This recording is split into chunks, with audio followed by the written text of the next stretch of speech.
nuevo bloque de entrevistas y hoy vamos a hablar con una colega que está mucho en tema de lo que venimos también desarrollando a lo largo de diferentes programas, que es la teoría del apego, para poder promover la salud mental, entendiendo por qué es tan importante esta presencia del adulto en la vida de los niños y también, obviamente, ¿por qué no?, de los adolescentes. Vamos entonces a presentarla. Ella es María Pía Bernengo. María Pía es psicóloga, es magíster en psicoanálisis, es docente de la Facultad de Psicología de la UBA, cátedras de clínica psicológica y psicoterapias, también docente en la Universidad de Belgrano, en la cátedra de clínica de niños y adolescentes, es investigadora en primera infancia en proyectos de la UBA, IPA, dirigidos por la doctora Clara Schechman. También es miembro de IAN Argentina y de la Sociedad Argentina de Primera Infancia, SAPI. Vamos a primero que todo darle los buenos días a María Pía y agradecerle este contacto. ¿Qué tal, Pía? ¿Cómo estás?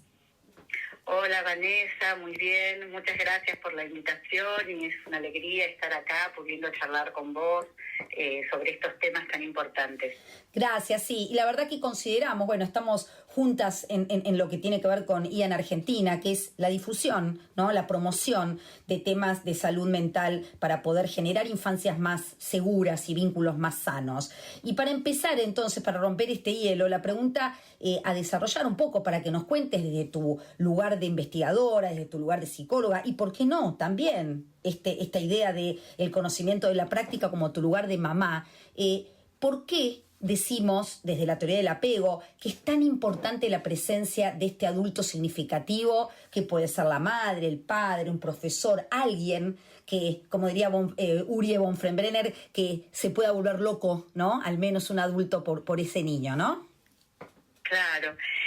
A ver, todo esto es importante y por qué estos temas son importantes, porque sabemos que en realidad en la niñez los niños están en un contexto, crecen en un contexto, y ya desde el siglo pasado, tenemos, y en esto las investigaciones nos han aportado, cómo era la importancia del entorno para que los niños crezcan sanos, y esto se supo mucho. Bowlby intervino y también Spitz y otros investigadores en la importancia de que para crecer emocionalmente sano, los niños necesitan de vínculos afectivos estrechos. Esto es lo que, Bowlby puso en primer plano. Y hoy en día todo lo que tenga que ver con lo que se llama el paradigma relacional es que no es que un niño crece solo, sino que en este interjuego con estos adultos significativos, que son los que van a sostener, porque desde un bebé necesita asistencia física, emocional y material, y que se va transformando.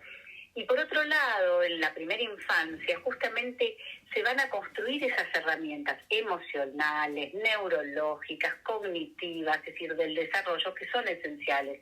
Hay un dicho que dice mucho que poder invertir en primera infancia sale barato porque apunta a la prevención. Y entonces, cuando hablamos de estas cuestiones y de los cuidados que necesitan las infancias y cómo los que cuidan necesitan cuidados, es muy importante para esto, para tener en el futuro adultos saludables, ¿no? Sí, esa frase también, yo soy de la frase, Pía, me gusta esa frase que dice, es más fácil criar niños sanos que reparar adultos rotos. Obviamente que es una frase, ¿no?, pero que de alguna manera la inversión en infancia tiene que ver también con la inversión en adolescencia más fáciles y también en una adultez más sana, y a su vez una posible paternidad o maternidad mejor, ¿no? Totalmente. Escuchando, sí, discúlpame, termina. Sí. No, decime. No, que escuchándote, digo, qué interesante entonces entender que ese cerebro, que está en formación, ¿no?, que es el cerebro de ese bebé, de ese niño, crece y se desarrolla en función entonces de estas interacciones, de estos vínculos, y un poco entender entonces cómo es esa formación, cómo es esa idea de nutrición, desde lo conceptual, desde lo cognitivo y también desde lo emocional, y por qué es tan importante entonces esa interacción sensible, presente, disponible, del adulto con el niño. A ver, esto es muy importante porque, en algún momento se creía que que o los niños no registraban o eran pasivos y recibían y se iban a convertir en los hombres del mañana, ¿no? Como se decía por ahí en el siglo XIX. Ya las investigaciones y todo lo que se fue avanzando mostró que los bebés desde el inicio están abiertos al mundo y son unos grandes captadores de experiencias, obviamente muy rudimentarias, y que para captarlas necesitan de ese sostén y mediación de los adultos. Por ejemplo, en un bebé hasta de sostenerle la cabeza, ayudarlo a regular la temperatura, alimentarlo, pero progresivamente, es decir, la entrada al mundo es con el adulto como mediador, para lo bueno y para lo malo. Entonces, cómo uno va a pensar que se va estructurando y constituyendo un niño es en este encuentro, en el ir y venir. Y van a estar los aspectos del niño, obviamente lo genético, lo temperamental, que va a entrar en juego con lo propio también de los adultos, ¿no? Con sus historias, con lo positivo y negativo de esta historia, de cómo fueron como niños, y esto también se activa en la parentalidad, ¿no? Y a veces es un puente y a veces opera como dificultad. Y por otro lado también, ¿cuál es el contexto? El contexto es el microcontexto, si va a haber familias, la sociedad en la que se interviene, y también lo epocal, ¿no? Con las variaciones que tiene. Entonces, siempre que vamos a pensar en un niño, es pensarlo en estos entramados, en un interjuego en lo que uno llama por ahí asimetría y bidireccionalidad. ¿Qué quiere decir esto por ahí para pensarlo más en simple? Los adultos son personas, justamente ya lo que uno llama desde por ahí el psicoanálisis o las teorías psicológicas, estructuradas, ¿no? Con una subjetividad que tiene una historia, mientras que en los niños esto está en construcción. Cuando uno piensa desde la teoría del apego, digamos, los pequeños van a tener una tendencia a formar los lazos afectivos y de hecho necesitan de estos vínculos estrechos que van a construirle la seguridad, pero también lo que permite el poder explorar y construir la autonomía para poder separarse, ¿no? Entonces, en este interjuego, el papel de los adultos, dando seguridad de unión, pero también permitiendo esa separación, va a ser una de las tareas importantes de la infancia, ¿no? Sí. Y en esto que los adultos lo permitan es importante. Sí, y esto que sí es importante también, Pía, porque vos sabés que socialmente se confunde mucho el tema de qué es el apego, ¿no? Y está bueno entonces que puedas explicarlo en esto que dijiste hace un ratito, ¿no? El apego como esta base segura para que ese niño pueda explorar, pueda recorrer, pueda aprender el mundo. Y cómo esto realmente es diferente a estas frases de no estar apegados o muy apegados, que tiene que ver con todo lo contrario, porque tiene que ver con esta idea del apego como algo de estar pegoteados, de estar casi como atado a otro, ¿no? Y está bueno entonces que hagamos esa diferenciación. Sí, es importante porque a veces con el mismo nombre de apego se escuchan, por ejemplo, cuestiones diferentes. Una es que se pone el acento en el contacto emocional y corporal y no en el proceso, que tiene que ver con poder unirse, poder construir seguridad sobre uno mismo, pero que esto permita también, si yo me siento seguro, voy a poder tener autonomía para animarme a explorar aquello que es incierto, que es nuevo, que puede dar un poquito de miedo, pero también tengo la seguridad que voy a poder ser acompañada y contenida buscando consuelo en esa base segura.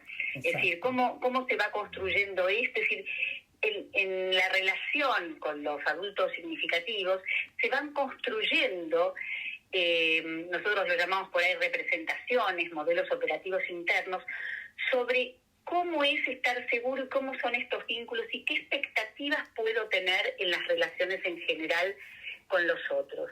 Entonces, cuando se va construyendo con seguridad, es decir, puede estar la unión, pero después, desde la perspectiva de los adultos, de los padres, se va favoreciendo que el bebé, que ese niño, es un otro, con otra subjetividad, con que hay cosas que le van a pasar y que quizás yo no voy a comprender, pero necesito un puente para llegar al otro. Bueno, este camino lo que permitiría es que puedo pedir ayuda, que puedo recurrir a alguien. Es decir, sería un desarrollo, lo que uno llama un apego seguro, está ligado a la seguridad, pero también a la flexibilidad de poder reconocer figuras confiables, otras que no lo son, poder pedir ayuda cuando me siento mal. Mientras que hay otros desarrollos donde se llaman de un estilo más inseguro, que a veces esta inseguridad queda que no se pueden separar y quedan como pegados en la dependencia, pero en una dependencia donde también hay un concepto que por ahí el equipo con el que yo trabajo utilizamos mucho, que es el de regulación afectiva, que es que en realidad que mis afectos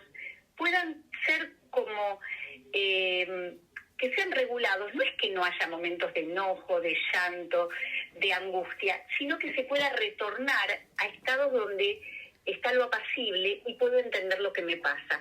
Bueno, cuando hay más inseguridad y más un estilo dependiente, sería como que ese afecto queda más desregulado y a veces se queda pegado en la dependencia con el otro, pero desde una cuestión más quejosa, más con dificultad para poder justamente explorar y animarse a la conquista. Sí. Y hay otros niños que por ahí tienen un estilo donde pareciera que sobreregulan. Son niños muy silenciosos, no pasa nada, no viene el pedido. Si hay estrés, no buscan al otro. Y esto se llama más un estilo evitativo, donde pareciera que no necesitaran de ese apoyo. Y entonces lo que uno ve ahí es que, bueno, que hay algo como defendido. Entonces, preguntarnos cómo es este ambiente en el que crece el niño, qué estilos favorecen o no los adultos, que ayuden a construir por ahí seguridad y autonomía, o a veces hay dificultades. Esta es una de las tareas, por ejemplo, para los que trabajamos en la infancia y buscamos ayudar a los niños cuando sufren o a las familias cuando hay problemáticas, ¿no? Sí, y esto es interesante, todo esto que estás contando, vamos a desmenuzarlo un poco, porque muchas veces se cree en este tipo de disposiciones seguras, de relaciones o apegos seguros, que no existen los problemas, que los niños no están mal, y qué interesante poder entender que un niño que pide ayuda es un niño que quizá y seguramente tiene un vínculo sano. El vínculo sano no es el niño que todo está bien, sino el niño que cuando está mal aprende a confiar en un otro y a pedir ayuda. Ese punto me pareció importante, y también este punto de entender que muchas veces en esta inseguridad vincular, en esa inseguridad cuando me relaciono con otro, tiene que ver quizá también con padres que desde quizá también el amor, pero quizá también desde una sobreprotección, están un poco distanciados de lo que el niño realmente necesita y hacen cosas más que todo por las necesidades de ese adulto. A ver, ¿qué nos decís de esto? A ver, esto que vos estás mencionando es muy importante. Desde la teoría del apego hay un concepto que surgió que se llamaba respuesta sensible, ¿no? Por parte de los cuidadores. Y siempre es un concepto, y puede ser que nos ponemos como a hablar de cosas conceptuales. Es muy importante, es decir, para el desarrollo, es decir, cómo va a construir un apego más seguro, una posibilidad también de conocerse a sí mismo y acompañarse, tiene que ver mucho con la posibilidad de respuesta sensible. ¿Y en qué consiste la respuesta sensible? Por un lado, que esa mamá, ese papá, ese cuidador pueda captar las señales que emiten los bebés y que los niños van emitiendo, ¿no? Una es captarlas, que sería lo primero. Por otro lado, la posibilidad de buscar comprenderlas e interpretarlas desde la perspectiva de ese niño, que es lo que vos estabas mencionando ahora, que a veces cuando asusta lo que le está pasando a ese niño, quizás no se puede registrar desde ahí, acompañar. Y lo que termina de incluir este concepto es la posibilidad de dar respuesta en tiempo y forma. ¿Qué quiere decir en tiempo? Que también sea cercana a las posibilidades de ese niño, ¿no? Entonces, esto es lo que nos permite pensar y observar. Por ejemplo, ¿hay disponibilidad emocional en esos adultos? Es decir, ¿pueden establecer este circuito?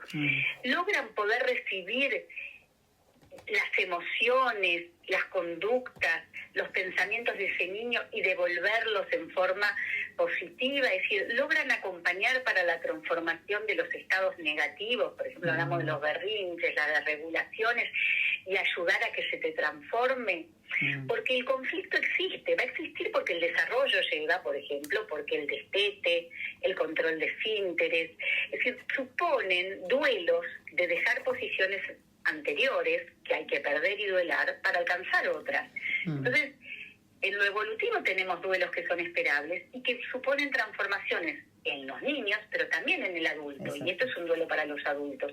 Y por eso también hay transformación en las funciones de los adultos, ¿no? Y que, bueno, esto siempre es complejo. Sí, y eso es interesante porque hablamos de asimetría. Me acuerdo en algún texto que leí de publicación masiva en el diario que hablaban de la diferencia entre padres y hoy que pareciera que la D se cayó y se transforman en pares, ¿no? Y lo nocivo para un niño que es no tener una persona que pueda limitar, que pueda acompañar en todo no se puede, ¿no? Esa sensación de descontrol que los niños necesitan tener, ¿no?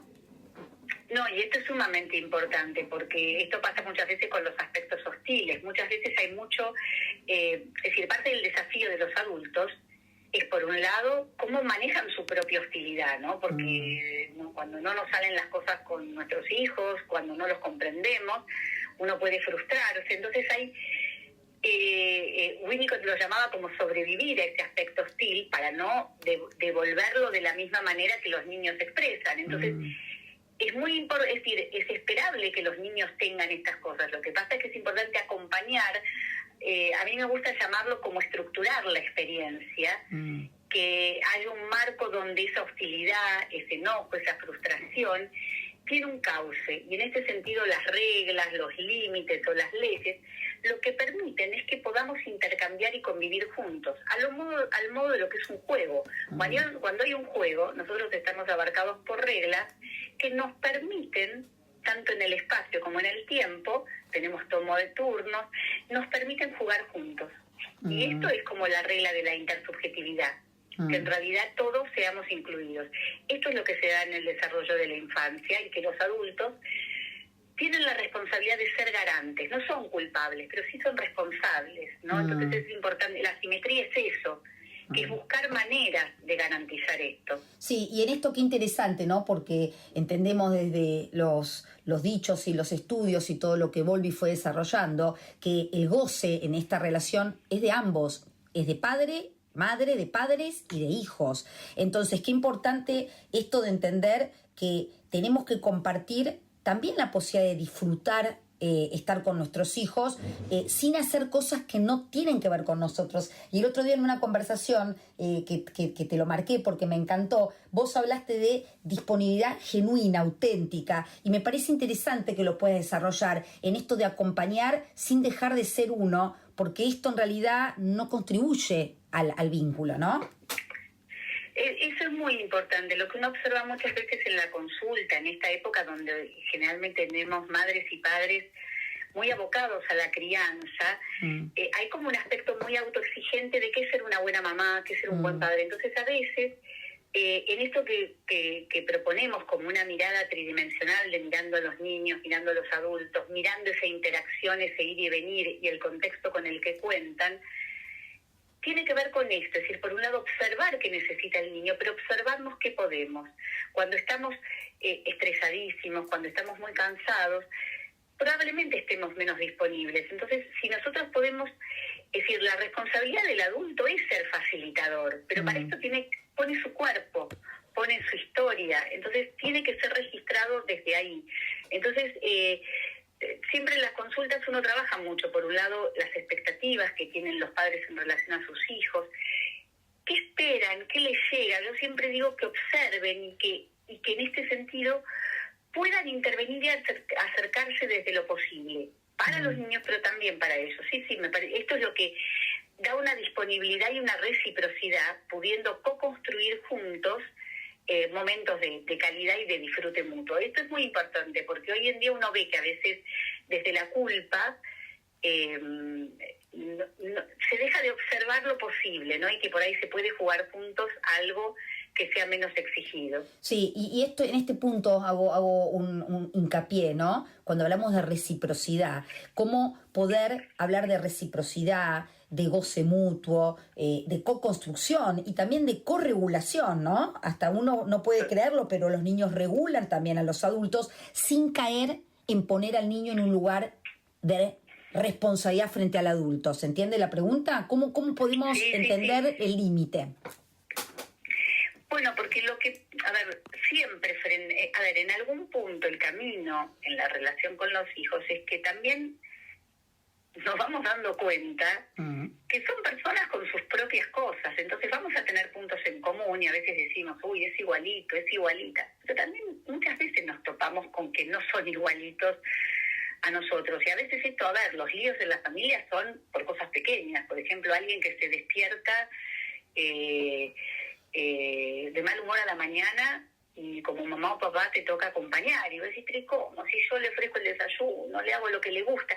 Entonces, en este punto es pescar qué posibilidad de responsabilidad tiene ese niño o esa niña. Entonces, buscar el camino posible, y que a veces será más trabajoso, y entonces que ahí es importante registrar de qué manera poder no entrar en escalada, y también entender que se nos hace difícil, y validarnos eso como adultos, que no quiere decir que el niño tenga que hacer lo que uno quiere, ¿sí? Este es cuando uno trabaja mucho con los padres, es también esto, que ellos puedan observar qué les va pasando, que registren, y que también se puedan rescatar de esas escenas cuando están angustiados o muy enojados.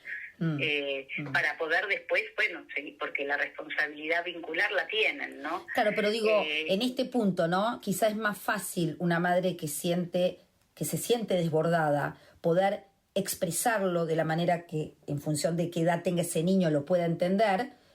Esto lo vemos después, ahora mamá está cansada, necesita ir a tomar un cafecito, o no, quiero decir, en el vínculo día a día es mucho más importante expresar la emoción, que también habilita a que el niño pueda entender que existe conflicto y no por eso hay riesgo vincular, ¿no? Que también muchos chicos terminan tendiendo eso a creer. Claro, el poder negociar ante el conflicto. Es decir, el conflicto no hay que eludirlo, hay que atravesarlo. Obviamente hay modos de atravesarlos más constructivamente, y otra cosa es con una sensación de que se rompe todo, y en esto sí los adultos son importantes. Y ahí importa el entorno y el sostén de los adultos. Hay muchas crianzas en soledad, y a mí me gusta esta frase que dice que para criar un niño se necesita una tribu. Es decir, el contexto son las familias, a veces son las escuelas y esas madres y padres con los que nos relacionamos, son las redes. Es decir, es importante que haya red, y si hay sostén para esos cuidadores principales, que entonces puedan acompañar. Me parece que esto es lo que permite también tolerar los momentos de dificultad y las singularidades, ¿no? del desarrollo, porque lo que uno se va a preguntar con un niño es, por ejemplo, si en ese niño hay una disponibilidad para recibir apoyo y propuestas del adulto, si busca involucrar al adulto. A veces hay niños que por sus problemáticas esto es más difícil, entonces requiere un trabajo por parte de los adultos porque es mucho más angustiante. Y por otro lado, si un niño puede desplegar actitudes, emociones, y si va a ir construyendo posibilidades de autorregulación afectiva, es decir, y si puede tener equilibrio entre dependencia y autonomía. Es decir, a veces esto funciona bien en algunos aspectos y otros no. Y entonces, en este sentido, la disponibilidad de los adultos para percibir las posibilidades de ese niño son importantes, y que de alguna forma lo que espera y las propuestas estén cercanas a las posibilidades de ese niño, para que permitan amplificar, ¿no?, las respuestas simbolizantes que lleven al crecimiento, a la ampliación del mundo de ese niño, y no que lo coloquen de un lado más desorganizado o más empobrecedor, ¿no? Sí. Este sería como la danza entre adultos y niños que se da. Y es muy interesante como lo planteás, y vamos a ir de a poquito terminando esta nota, pero me parecía interesante poder entender y llevar a todos los que nos escuchan esta idea de que no existe esta maternidad comercial o paternidad también respecto a esta madre que todo lo puede, que todo lo sabe, que todos cargamos también con historias que se reactivan y se reviven el momento en que uno es padre, y que lo importante entonces es poder pedir ayuda, es poder, como decías hace un ratito, ¿no, Pía? Trabajar en vínculos de tribu, de poder tener sostén. Hoy quizá la vida se torna, ¿no?, un poco más difícil respecto a esta dedicación muy en soledad, ¿no?, de las madres, y sobre todo las madres, pero también los padres, ¿no? Sí, Sí, y en esto es importante, por ahí no quisiera dejar de mencionarlo, cómo pensamos la consulta. La consulta tiene que ser un trabajo para pensar con los adultos, para acompañarlos. De alguna manera, el lugar nuestro como profesionales, ¿de qué manera los podemos ayudar para que ustedes acompañen? Obviamente emitiendo uno da su opinión profesional desde una asimetría también, pero de alguna forma es un trabajo en equipo, no que los padres se sientan juzgados, ni que solo le tenemos que decir qué hacer, sino pensar cómo descubrimos las maneras de acompañar mejor a nuestros hijos y de observar a nuestros hijos a ver qué necesidades, qué problemáticas tienen. Me parece que esto es muy importante en el rol nuestro como agentes de salud en general y de salud mental, ¿no? Sí. Y que en este sentido el consultar no sea yo no puedo, sino puedo pensar con otros y ampliar el registro. Eso sería la idea de la consulta en la infancia y en la psicoterapia en general, ¿no? Sí. Que es para que ampliemos, no desde el lado de no poder. Claro, para que ampliemos y también entendamos desde nuestra propia historia nuestras propias limitaciones y quizás ser nuestra mejor versión de padres, ¿no? Porque muchas veces se aspira como a una forma de maternar o paternar o de ser figuras parentales. Y a veces la idea es, bueno, teniendo este tipo de guías que nos ayuda a entender qué es lo que necesita cada niño en general, también hay particularidades del vínculo. Y si yo no me gusta tirarme en el piso a jugar, no sé, al ludo, bueno, a lo mejor puedo encontrar otra manera de vincularme, ¿no? Entonces yo creo que también este comentario que haces es importante, Pía, para que cada uno pueda encontrar su mejor versión, conociendo y sabiendo sus limitaciones, porque todos las tenemos, ¿no? Sí, y respetando el estilo personal, tal cual, porque tiene que ver con eso, ¿no? Que donde digamos, el vínculo está ligado y el juego al placer, que aparezca ese placer compartido. A veces puede ser salir a merendar, a veces es cocinar, a veces estamos charlando, a veces es ver una película y a veces es jugar. Y me parece que en esto es muy importante que los adultos se miren y a la vez desde ahí miren también qué es lo que le gusta a los niños, ¿no? Sí, y calidad y cantidad, porque tampoco vamos a caer en cantidades sin calidad o calidades sin este tipo de acompañamientos sostenidos, ¿no? Claro, totalmente. Así que llevar un poco atención a eso. Si no tengo mucho tiempo, bueno, el tiempo que estoy, dejemos los teléfonos, dejemos las llamadas, aunque sea un poquito tiempo, pero que ese tiempo sea de calidad. Y quizá también, si me siento desbordado o desbordada, también poder cortar ese momento para poder retomar en otro, ¿no? Totalmente, correrme, pedir ayuda, que haya otros también que ayuden con ese niño, con esa niña, ¿sí? Absolutamente. Te agradecemos enormemente, Pía, por este contacto. Ojalá que esto ayude también, no como guías, repetimos, cada niño es un mundo, pero sí como ciertas bases que podemos entender desde lo científico, desde la investigación, que son importantes tenerlas presentes como adultos significativos, ya sea padres, profesores o cualquier persona que acompañe a un niño en el proceso y también, obviamente, y por qué no, a los adolescentes que ya también fueron niños, ¿no?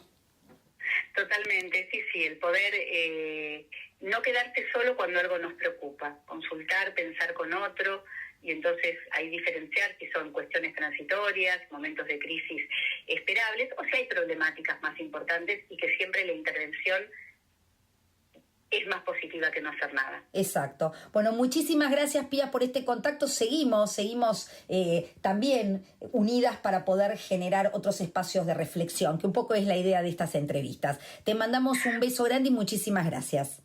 Muchísimas gracias a vos, un abrazo grande. Gracias. Estuvimos entonces hablando con Pía Bernengo, ella es psicóloga, especialista en la teoría del apego y en lo vincular.